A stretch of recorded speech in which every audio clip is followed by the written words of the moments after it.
All right, there's been a lot of rhetoric painting Jews as a monolithic group of white colonizers, disregarding the rich cultural, religious, and ethnic diversity within our Jewish community.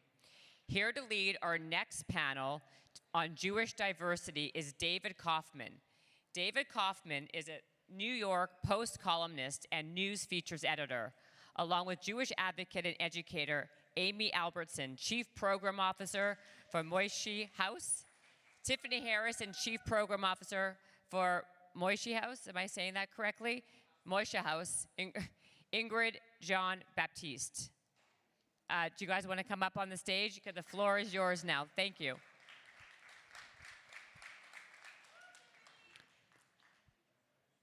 And I have a mic here for you too. I got one. You can take this mic. Sorry, I just did the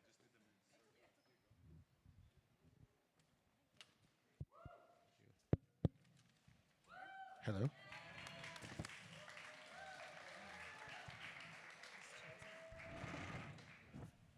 Group of white colonizer oppressors up here. Hello, colonizers. I'm so happy to be here today. I'm so happy to be around a family like this today. I'm David Kaufman. I'm an editor at the New York Post. I'm a Jew of color. My mom is Ashkenazi, Polish, Romanian, probably like the rest of you. My dad's black. That's me. I'm Amy Albertson. I'm not the Chief Program Officer of Moishe House, that's her. I'm a Chinese American Jew. I'm a Jewish advocate and educator, mostly in the online space. I also am a board member for B'chol Lashon, which promotes Jewish diversity. And you can buy this t-shirt on my website. Hi, everyone. I'm Tiffany Harris. I'm the Chief Program Officer at Moishe House. We engage hundreds of thousands of young adult Jews annually around the world, and like probably every single person in this room, I do 500 other things around advocacy, promoting Jewish diversity, and proud to be here. So thank you for having us. Hi, my name is Ingrid Jean-Baptiste. I'm French. I'm the founder and director of the Chelsea Film Festival in New York that is celebrating its 12th anniversary this fall.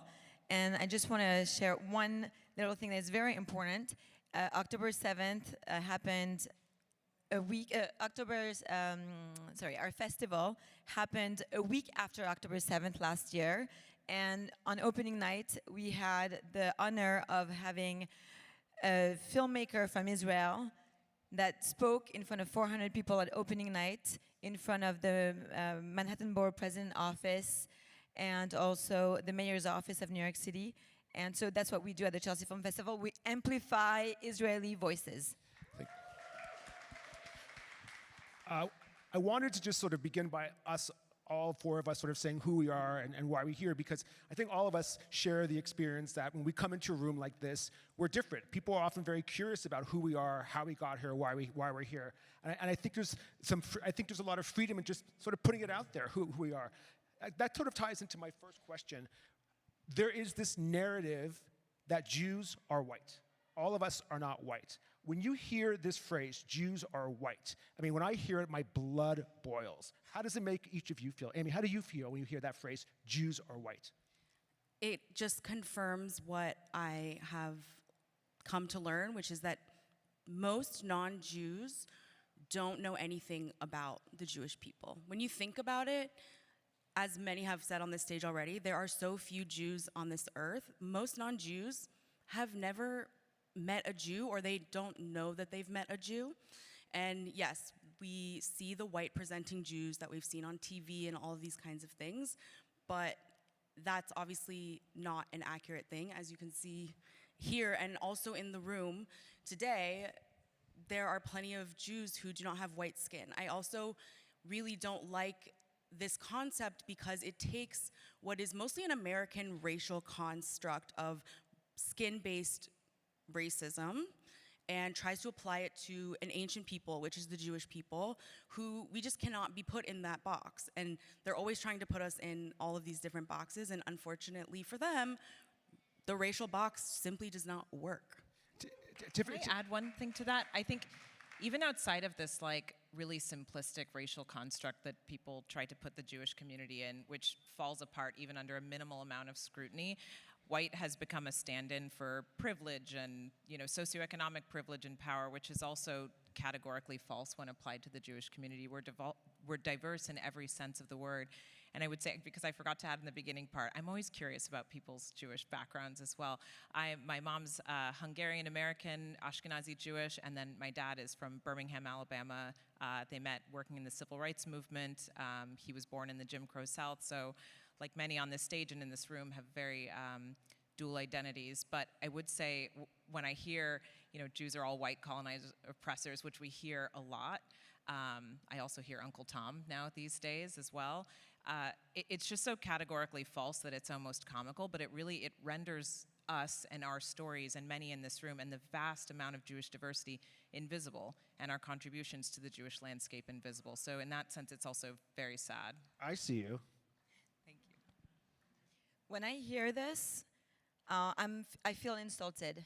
I grew up in Paris, and not only I feel insulted, and I feel that it's ignorance, because I've never heard this in France. Jews are not seen as being white people. So I've only heard this by moving here 14 years ago, and seeing that people that are Jews are seen as white, and even more so now with all this social media that is amplifying this phrase. And again, growing up in Paris, and the majority of Jews are Northern African. So I'm not Northern African, I'm from the French Caribbean. And I have a very also complex background, which I'm not going to get into, but I'm happy to share with you all privately. And so I always try to say that, you look at Israel, or even if you haven't been in Israel, just do some research. One of the things that's most distressing about this conversation, this idea that Jews are white, is that it's been weaponized, particularly since October 7th. It's been weaponized, it's been latched onto this idea of colonizer and privilege. Sort of a two-part question. One, why do you think it's been so effective, this weaponization of this idea of Jews are white? And two, when you hear that, do you feel a special responsibility, a burden even, if you might say, to dispel that? Do you feel a special responsibility to say, I'm here, I'm not white? I think we've seen, as Coleman Hughes said and other people have said on this stage, we've seen that what's being taught in our schools, and it's not only universities. I live in the Bay Area, and you can go to an Oakland kindergarten and you will hear these things. It's also deeply embedded in what is DEI, this oppressed versus oppressor dichotomy. And so when people decide, oh, we need to put the Jews somewhere in this dichotomy, we are put as oppressors. And in America, the worst thing you can be is white and wealthy. So if you combine anti-Semitism with all of this rhetoric that's being taught to people, that's what you get. And that's why Jews are being put in that. And people are buying into it because they're not being taught to observe what they see. They're just being taught that it's a fact, that Jews are white colonizers, and that we came to Israel and pushed out the brown Palestinians, which is, all of us here know that's just clearly not what it is. I think for the most part, sometimes people approach you with a line of questioning that's exhausting, and it's not coming from a place of curiosity. It's really just, within their own narrative. But for those that approach and they really are trying to learn, I feel a deep sense of responsibility to have that conversation. And I think, curiosity and the pursuit of knowledge is a Jewish value, and so is communal responsibility. So it can be exhausting, but I do see it less as a burden and more of a privilege. We have this unique perspective that we're able to bring to this, and I think we're able to have certain conversations more easily than others might have. And so I see it as part of my kind of innate duty as a Jewish woman and somebody who wants to see the continuation of a strong Jewish community to have those conversations. What do you have to say? Yeah, very much like you. For me, it's a mission. I don't walk every day and say, oh, hey, here I am, I'm a Jew of color. First, I don't like to be called that way. So I'm who I am, but I also just don't want to be reminded every day of who I am. I have a complex identity. And one thing that I think by doing what I do in my work in the film business, which is an industry right now where it's better not to say that you're a Jew of color, it's just by my actions that I try to be responsible. And as Scott Galloway said this morning, is that it's not a matter of opinion, it's a matter of principle. And right now, that's my life since October 7th. And before October 7th, now, of course, like people have seen more of my posts. And one being that my mom has been an advocate for the hostages, and she's been posting all around New York City. And she lives in Paris. And she's a fierce woman, and everything comes from my grandmother. So I keep this resilience in me, in just not being fearful and having this responsibility. I think it's very important. I think also, I would just add, I think it depends like where you are in the sector you work. I try to be like loud and proud, and I don't have a problem with the term JOC. I know it's complicated, but I try to be loud and proud and out there, because I'm like, representation is important, and it blows people's minds when they sometimes, especially non-Jews, when they find out that we're Jewish, and I think there's value in that, and really dispelling this myth that Jews are all white colonizers and oppressors. It's not only false, it's really dangerous. So I try to be out there as much as possible. I definitely agree with all the things that are being said, and I just want to add on top of that, I think for me it's very important to be out there as a Jew of color or a diverse Jew, as a Zionist, and to be strongly and proudly Zionist, because there is this myth, because there is no data on this, so if you hear it somewhere, there is no data on this, that Jews and Jews of color specifically skew anti-Zionist, and that's simply not true. And okay, I'm here to build a bridge. I think that sometimes we have that, maybe you could call it a privilege at some point, that if for some reason someone doesn't want to listen to a white Jew about Israel, fine, listen to me, but guess what? I'm gonna say probably the same thing, because at the end of the day, I am still a Jew. I think that I speak for myself, but I suspect I speak for all of us when I say that despite the fact that we're all here together, for the most part, in the United States, Jews do tend to be white. That's just a fact. But so what? that's my response to that. So what? But what I do want to say is that I know that this is a community that embraces us, that wants us here. What can the larger Jewish community here in the U.S. and around the world, and the Zionist community, of course, and the pro-Israel community, of course, that for the most part doesn't look like it. It doesn't look like us. So what? But what can they do to make sure that we have our place in this movement, and to make sure that we feel comfortable and wanted and heard? What can this community do? This bigger community. This community of Jewish community and pro-Zionist and pro-Israel community. I belong to a Temple Israel on the Upper East Side.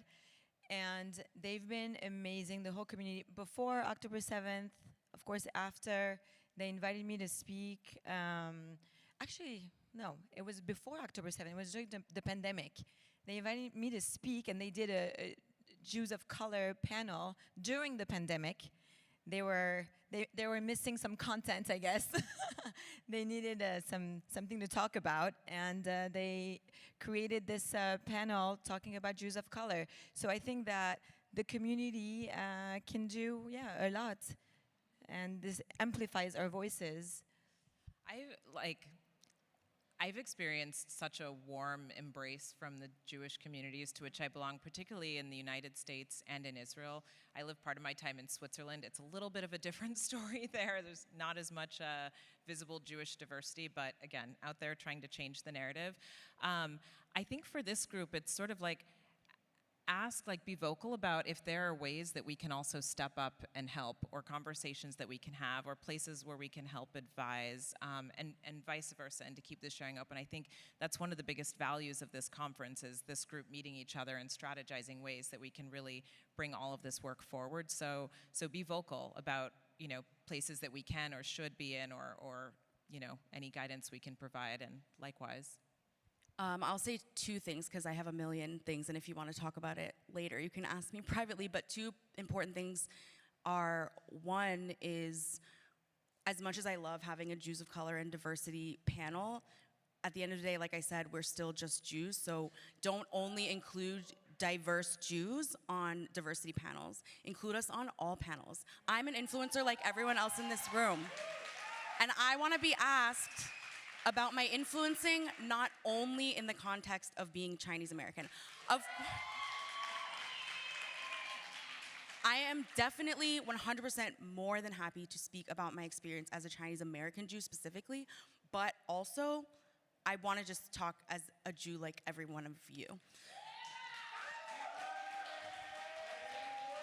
And the second thing is, remember that we have intersectional identities that not every Jew has, and as you've seen, like big movements like the Stop Asian Hate movements have aligned themselves with Palestinians. Black Lives Matter official organizations have aligned themselves with Palestinians. We are dealing with that added layer of being excluded from those communities and not feeling safe in those communities anymore and battling with that. So just kind of keep that in mind when you're maybe interacting with us or considering our experience. Like social movement refugees right now. Yeah, basically. I mean, I think what you're basically saying is that even though we are part of the universal Jewish experience, we also come from a different experience, and they don't need to be conflicting or dichotomous. They can exist as coexisting narratives. We can both be Jews of color and recognize that we are different and unique and special, but at the same time be fully integrated and fully embrace what it means to be a Jew. 100%, it's a balance. Because that is also, so often people will, describe, at least I will say people describe me as you're half black and you're half Jewish. And it's like, I'm not half anything. I'm like a black Jewish woman. And so that's another sort of narrative that kind of... I hate when people call me half Jewish. It's like No one is half Jewish. No one's half Jewish. Either you are or you're not. So I'm a proud Jew. Yeah, very much so. Very much so. Who's watching us for time? Who should I be looking at? Okay. Okay. We'll just keep on talking. Then we'll go to lunch. Let's talk a bit about DEI, which has been, of course, the hot topic.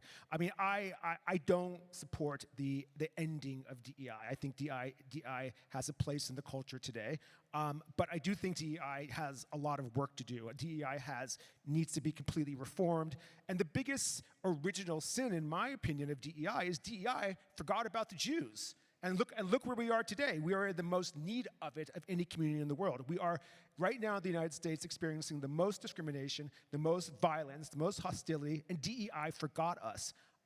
So how do you approach the topic of DEI? How does it make you feel? I'm happy to say a few words on this, and I lead DEI efforts for my Jewish organization and other companies, and I do this work in the White House and in politics. So I think there are two forms of DEI. There's the more radical form that is essentially a Trojan horse for anti-Westernism, anti-Americanism, and so on. And then there's a more nuanced form of DEI that seeks to promote people of color in the ranks of higher education and the workforce and elsewhere.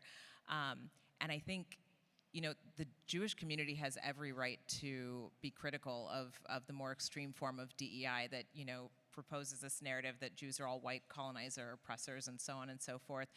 But I think when you attack DEI in the abstract, it misses those advancements that really benefit all of us, those like Title VI cases that were being talked about earlier on the stage, cases of discrimination and anti-Semitism, that affects all of us. So I think a more nuanced critique of DEI is really warranted, but I wouldn't throw it out completely. I think just the moderate form of DEI.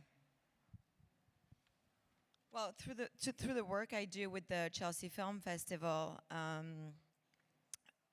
the reason why it was created is to have a platform for emerging and independent creators and primarily filmmakers from around the world. So every year we present 200 films from 30 plus countries. So DI is in our DNA.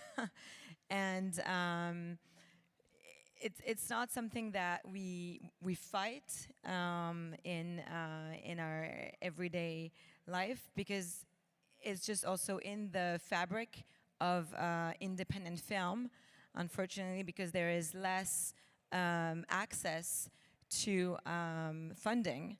And so they land in our pool of submissions or content that then we select to help them to amplify their voice. I'm being told that we have to wrap it up and go have lunch. But I just want to say one quick thing, that being Jewish has nothing to do with color. It has nothing to do with race. Being Jewish is about being part of an existence, a lineage that transcends history, that transcends time, that transcends thousands of years. We exist way beyond simplistic bullshit of race and color, and never forget that, and do not fall into that trap. Do not fall into that trap. When people speak about Jews being white, say, why does it matter? Because the only thing they want to do is justify anti-Semitism, anti-Zionism, and Hamas. And that's the only goal. It doesn't matter. Thank you. So much. Thank you, guys. Thank you.